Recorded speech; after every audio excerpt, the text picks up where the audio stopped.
Salut! Aujourd'hui, je viens démarrer un vlog dans lequel je mettrai au test 3 des livres les plus populaires de 2021. Est-ce que leur hype est méritée? C'est ce qu'on va découvrir. J'ai une sélection de 3 livres pour ce vlog. Les 2 premiers, c'est moi qui les ai choisis et le 3e, c'est celui pour lequel vous avez voté dans ma vidéo des 10 livres populaires de 2021. Sauf que, à l'heure actuelle, il y a une égalité entre ACOTAR et Heartstopper.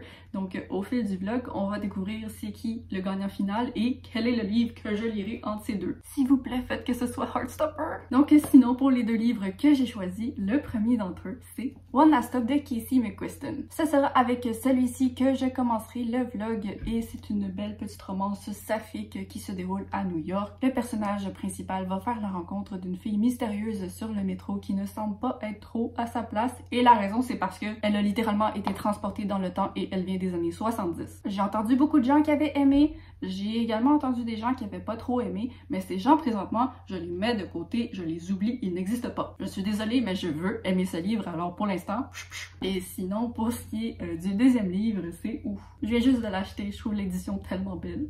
Et oui, il s'agit de La vie invisible de Asie Larue de V.E. Schwab qui est définitivement un des titres les plus au sommet de l'année. Et là, je suis vraiment intriguée de le lire parce qu'il semble y avoir 2 équipes de gens. Il y a les gens qui ont trouvé ça bon et il y a les gens qui ont trouvé ça long. Donc, vous devinez définitivement de quelle équipe je souhaite faire partie. Et pour résumer rapidement cette œuvre, c'est l'histoire d'une jeune femme qui fait un pacte avec le démon pour devenir immortelle, sauf que la conséquence, c'est qu'il n'y a personne qui va pouvoir se souvenir d'elle jusqu'au jour où, peut-être. Mais là, je sais pas, j'ai entendu dire qu'il aurait pas dû mettre ça dans le résumé, mais c'est dans le résumé, donc je peux le dire. En tout cas, j'ai bien hâte de découvrir tout ça, mais là, c'est l'heure de One Last Stop, c'est lui que je commence. On va espérer que ça se passe bien et donc je vous ferai une update dès que j'aurai quelque chose à dire. Bye bye! Je suis en train de me préparer à...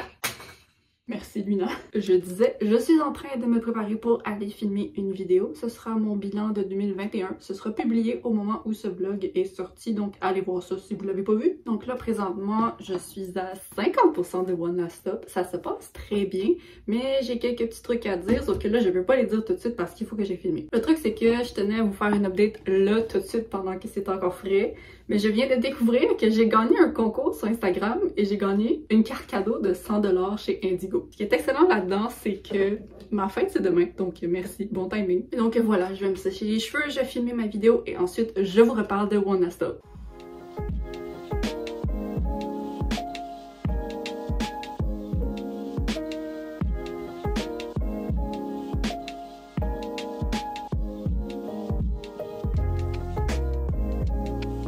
Est-ce que je viens vraiment de réussir? Oh my gosh! Ok, nous sommes vraiment beaucoup trop d'heures plus tard, mais là, c'est bon, je viens vous parler de One Last Stop. Donc, j'en suis à la page 230 et pour l'instant, c'est très positif. J'apprécie ma lecture et franchement, si ce n'était pas de ma procrastination des updates de ce vlog, je pense que je l'aurais déjà terminé, mais là, j'arrêtais pas de me dire non, je peux pas lire parce qu'il faut que je vlog là où j'en suis. Tu sais, des fois, quand on se nuit à soi-même, ben là, je pense que c'est une de ces fois. Alors, mon avis, je sais pas où j'en suis exactement parce que je suis du côté positif, mais je ne comprends pas qu'est-ce qui va se passer dans les prochaines 200 pages. On dirait que si je termine ce roman sans que ce soit un coup de cœur, ça va être parce que je trouve que la révélation de la nature du personnage de Jane qui a été transportée dans le temps, ça a vraiment été fait trop rapidement. J'en revenais pas quand ça a été dévoilé. J'étais comme, ok, qu'est-ce qui vient après? Là, pour l'instant, ce qui est venu après, c'est pas ennuyant, mais il reste 200 pages. Les points négatifs que j'avais entendus à propos de cette œuvre, c'était qu'il y avait peut-être des longueurs, et donc j'espère vraiment que je ne vais pas me lancer dans ces longueurs. Sinon, au niveau de la romance, ça passe avec moi. Je les trouve vraiment très mignonnes, c'est amusant de les suivre, mais je trouve que le point qui rayonne le plus dans l'histoire, c'est vraiment les amis, les personnages secondaires. Je les trouve super charmants et je pense que je lirai un autre livre qui se concentre juste sur leur vie à eux. Pour l'instant, au moment où j'en suis dans ma lecture, je considère que c'est une œuvre qui mérite l'attention qu'elle reçoit. Elle fait des choses qui sont originales et elle les fait bien, je trouve. mais j'ai pas l'impression que ça va être un gros coup de cœur personnel. Je pense que présentement c'est dans les alentours des 4 étoiles et j'ai peur parce que moi toutes les romances que je lis, la première moitié elle a beau être la chose la plus parfaite au monde, si la deuxième je me fatigue de la romance, je suis fatiguée. Mais là je pense vraiment pas que je vais m'en fatiguer. Les personnages sont bien. J'ai hâte de voir la suite et là enfin j'ai fait l'update de ce vlog donc je vais pouvoir dévorer le reste. Et sinon j'ai enfin eu le résultat du sondage à savoir est-ce que mon troisième livre sera Heartstopper ou Un palais d'épines et de roses. Je vais aller le chercher demain et donc vous verrez dans le prochain clip quel est le livre avec lequel je ressortirai de la bibliothèque. Bon, si vous me suivez sur Instagram, vous savez déjà c'est lequel parce que j'ai spoilé le résultat, désolé. Bye! Bye!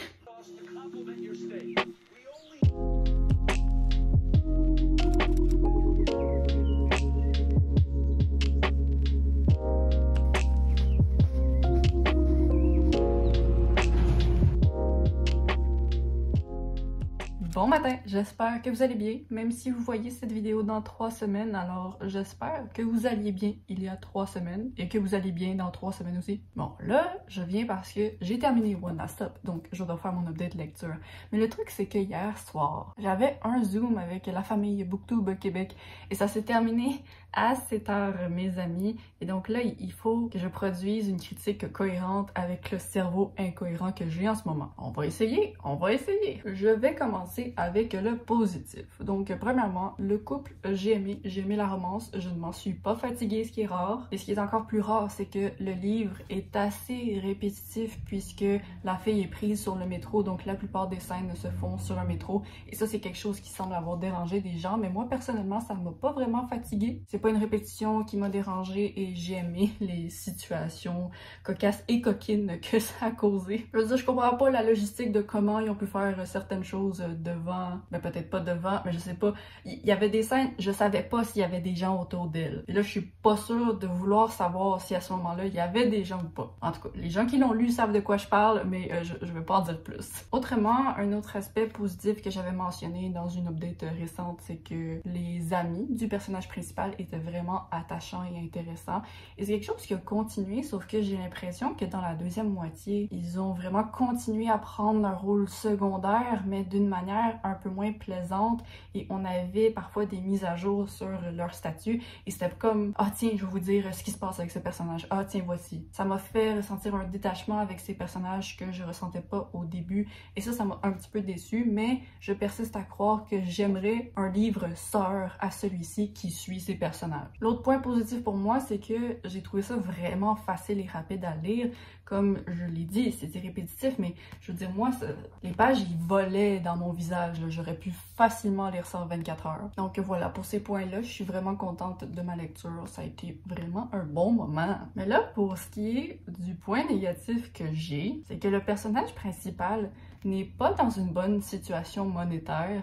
Et dans une grande partie du livre, c'est très clairement énoncé qu'elle manque beaucoup de travail et qu'elle n'a pas l'argent pour payer son loyer. Mais elle continue à manquer du travail et je sais pas, pour quelqu'un qui a pas d'argent pour payer son loyer dans une semaine, j'ai pas trouvé ça réaliste du tout. C'était vraiment trop convenient, j'oublie le mot, je vais le mettre à l'écran, pour l'histoire qu'elle puisse passer toutes ses journées avec cette fille sans qu'elle crève de faim, là, je veux dire. Fait que ça n'a pas baissé mon appréciation du livre sur le moment, mais je trouve vraiment que c'est un aspect qui aurait dû être retravaillé, mieux pensé et qui manquait vraiment beaucoup de réalisme. Bref, je termine ce livre en comprenant un petit peu ce que les gens n'ont pas apprécié. J'avais entendu des avis mitigés et je comprends ce qu'ils voulaient dire, mais je me considère chanceuse de ne pas avoir été dérangée par ces choses. Donc, comme j'ai dit au début, très positif, 4 étoiles. Et là, l'autre chose dont je vais vous parler ce matin, c'est que apparemment je ne suis pas très sage et je procrastine toutes les updates de ce vlog.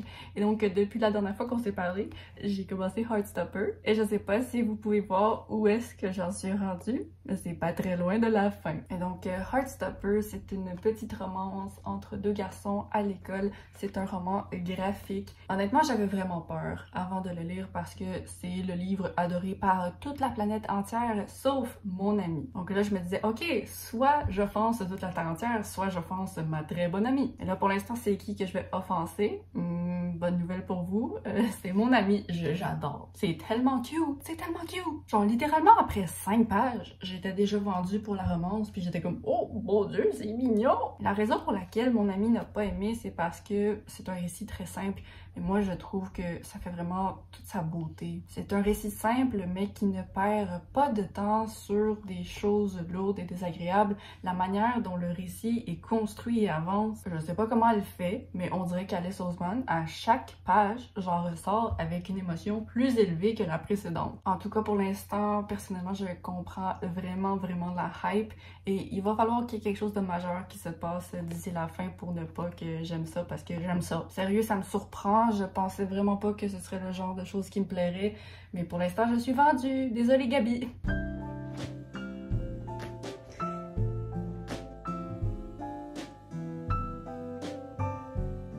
J'ai terminé Heartstopper de Alice Oseman et ça y est, je comprends le phénomène, je comprends pourquoi ça a fait battre le cœur de tout le monde, parce que ça a fait battre mon cœur même si le mien est un petit peu rouillé. C'est une œuvre qui va vraiment droit au but. Je pense que je l'ai décrite précédemment comme étant simple, et oui, c'est une histoire extrêmement simple et un style très simple, mais je pense que c'est là l'utilité et le but de l'histoire. Alice Oseman a réussi à représenter les problèmes et les difficultés que des garçons dans cette situation peuvent rencontrer, sauf qu'elle ne les a pas fait baigner dans leur souffrance. Et ce qui est génial avec le résultat, c'est que je pense que quelqu'un qui est dans la même situation que les garçons dans le livre, ses problèmes vont se faire reconnaître, mais ensuite le récit montre tout de suite que ça peut évoluer vers la joie et que les histoires d'amour homosexuels n'ont pas à juste être de la torture émotionnelle, ils peuvent juste être simples, sweet, joyeuses et mignonnes. Donc pour moi, même si c'est une œuvre simple, je la considère pas comme une œuvre innocente qui n'a pas atteint son but, ça a vraiment réussi. Le seul problème pour moi, justement,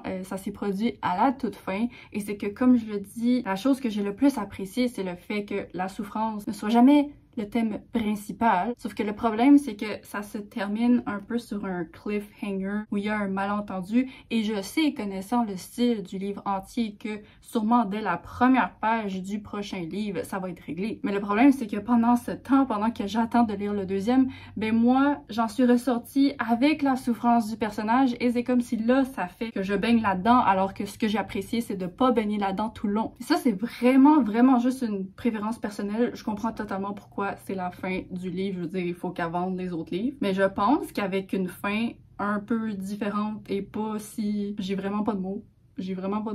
Une fin qui te tord pas le cœur pour te forcer à continuer. Je pense que tout le monde aurait continué quand même parce que c'était super cute. Bref, je suis surprise à quel point j'ai adoré, mais je suis un petit peu déçue de ne pas avoir adoré au point de le pousser à un 5 étoiles. Donc ma note finale, c'est un 4.25, mais sérieux, la hype, totalement méritée. Est-ce que c'est nécessaire?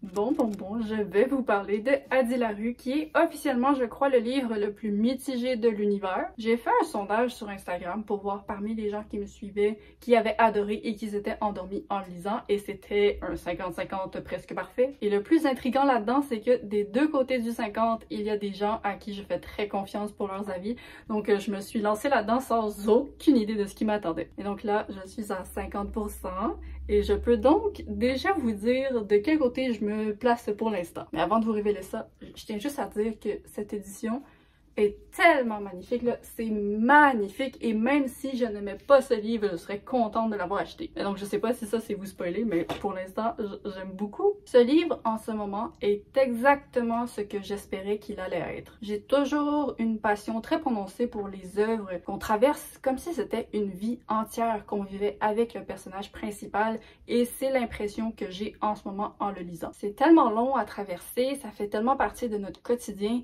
et les scènes et les images sont tellement mémorables que une fois que j'en ressors, ça me reste en mémoire comme si c'était quelque chose que j'avais vécu. C'est un phénomène qui m'est arrivé avec l'œuvre 22 novembre 1964 de Stephen King. Je me suis peut-être foirée sur la date, mais ce livre-là, sérieux, je l'ai terminé, il a continué à vivre éternellement dans ma tête, et je pense que ça va peut-être faire la même chose avec ce livre. Et pour arriver à faire ces livres-là, il faut un récit assez lent. Mais je considère que la lenteur de Hadi Larue, oui, il y a une lenteur, je comprends pourquoi des personnes pourraient complètement s'ennuyer en lisant, mais je trouve que c'est une lenteur qui est nécessaire et qui est volontaire. Je trouve pas qu'il y a de superflu, je trouve que toutes les scènes et les images qui sont introduites au récit je les lis et je sais que ça va me rester là-dedans, je le sais. Et la plus grande force de ce livre, à mon avis, c'est définitivement l'écriture. J'ai lu une page et j'étais comme, ok, cette femme sait écrire, elle sait écrire. Je serais d'ailleurs vraiment curieuse de lire la version traduite en français parce que des fois, je lis des phrases et je suis comme, ok,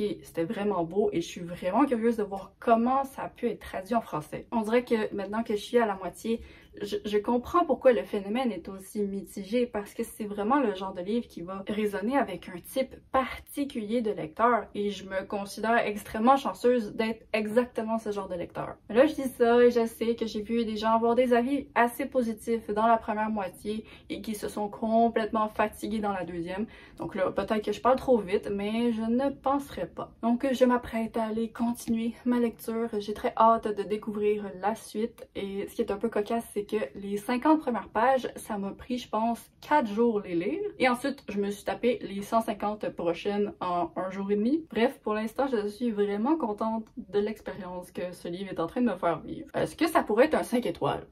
Peut-être, peut-être, peut-être. Nous sommes samedi, il fait beau, il fait très soleil. C'est donc la journée idéale pour ne pas sortir parce qu'il fait moins 29 degrés dehors. Est-ce que vous me verrez dehors aujourd'hui? Non, non, non, non. Mais là, le problème, c'est que des vlogs, c'est le fun, les petits clips pour faire des transitions entre moi qui parle de livres. Et donc là, j'ai pas la beauté de la nature pour insérer dans mon vlog. Donc, qu'est-ce que je vais faire à la place? C'est d'insérer la beauté de la productivité. Donc là, on est en 2022. Je viens d'avoir 23 ans et c'est le temps de faire des choses que je procrastine. Et ce que je procrastine depuis des mois, voire une année, c'est un certain tiroir de ma cuisine qui contient des ingrédients pour faire la cuisine, mais disposé de la manière la plus chaotique au monde. Bref, let's go, let's go. La première étape, ce sera de tout vider sur cette table.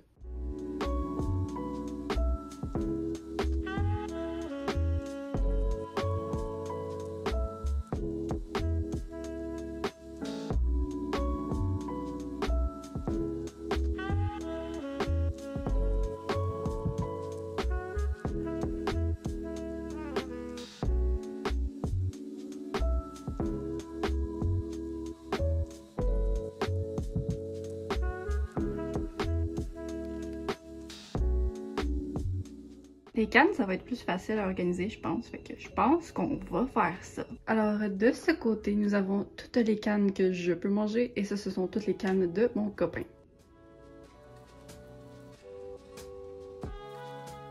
Bonjour à vous, c'est la finale de ce vlog. J'ai terminé La vie invisible de Addie Larue. Et là, je vais tenter de conclure ce vlog avec la critique, sauf que je dois vous avertir, il risque d'y avoir une collaboration incertaine dans ce vlog, avec le bruit des déneigeuses qui n'arrêtent pas de passer sur ma rue. Là, ça fait depuis ce matin que j'attends qu'elles arrêtent leur vacarme et c'est éternel, donc je suis désolée, mon Dieu. Je suis désolée si vous entendez les alarmes et les gros bruits, c'est ça. Bref, La vie invisible de Addie Larue, je dois vous dire que c'est un livre. Et il se trouve que c'est un livre que j'ai adoré. Je veux dire que je comprends la critique des gens qui n'ont pas aimé, mais une autre part de moi est comme, comment vous avez pas aimé? Comment? Mais je comprends, mais comment? C'est un gros livre, il y a beaucoup de scènes, de sauts dans le temps, mais il n'y a pas une page où je me suis ennuyée. Il n'y a pas une page où je n'ai pas dégusté la beauté de l'écriture de V. Schwab. Pour moi, c'est une œuvre réussie de A à Z et je suis vraiment soulagée d'avoir apprécié la direction de la dernière partie parce que je sais que c'est là où ça avait passé ou cassé avec certaines personnes. Oui, ok, il y avait peut-être certaines choses qui étaient un peu prévisibles, mais moi, ce que je demandais de ce livre, c'était une expérience qui me faisait vivre une vie entière. Et dans ce cas-ci, la vie en question faisait 300 ans. J'ai terminé le livre hier soir et je suis allée sur Goodreads pour mettre ma note et j'avais l'option de mettre une petite critique. J'ai regardé le carré vide pendant 10 minutes et les seuls mots que j'avais à la tête c'était « Ah ben oui, ce livre est un 5 étoiles. » Je suis certaine que même si ce livre avait eu une conclusion un peu plus ferme, ça aurait continué de vivre en moi. Mais là, la finale, c'est exactement ce que je demandais, Je vais passer le restant de mes jours en pensant à Addie Larue. Je sais pas quoi dire, c'était juste un succès pour moi de A à Z. J'ai l'impression de trahir toutes les personnes qui me font confiance pour mes avis et qui n'ont pas aimé ce livre. Parce que moi, je suis en train de dire que c'est un 5 étoiles et c'est possible, c'est probable qu'il se retrouve même dans le top 10 de mon année 2022. J'ai presque dit 2021. Mais mon cœur a parlé et j'ai adoré. Pour moi, la plus grande surprise de ce vlog, c'est que J'ai apprécié énormément chaque livre que j'ai lu. Je veux dire, c'est un vlog pour mettre au test des œuvres BookTok et on sait qu'habituellement, ça arrive souvent que des gens soient très déçus des recommandations. Mais vraiment, aujourd'hui, ça a été une victoire au niveau de Adilaru, One Last Stop et Heartstopper. Donc, pour répondre à la question principale de ce vlog, est-ce que la hype est méritée pour ces livres? La réponse, pour moi, c'est un oui. Ça ne peut pas être autre chose qu'un oui parce que quand on regarde le ranking de l'appréciation, on a un 4 étoiles, un 4.25 et un 5 étoiles. Bravo BookTok, t'as bien fait ton coup sur celui-ci. Qu'est-ce que j'ai dit? T'as bien réussi ton coup dans ce cas-ci? Bref, j'ai le cerveau embrouillé, j'ai lu jusqu'à 2h du matin hier pour terminer Adilaru. Vraiment, comparé à l'autre vlog test où j'avais testé des œuvres de BookTok, un gros succès. Donc on va peut-être retenter ça dans un futur, mais dans un futur de plus de 6 mois, parce que là j'ai besoin d'une pause. On va aller donner une chance à des livres insignifiants pour la plupart de la population. Bref, merci d'avoir suivi mes aventures dans ce vlog, j'espère que vous avez apprécié. On se retrouve la semaine prochaine avec une nouvelle vidéo. Je poste tous les vendredis à 10h30 pour le Québec et 16h30 pour la France. Bye bye!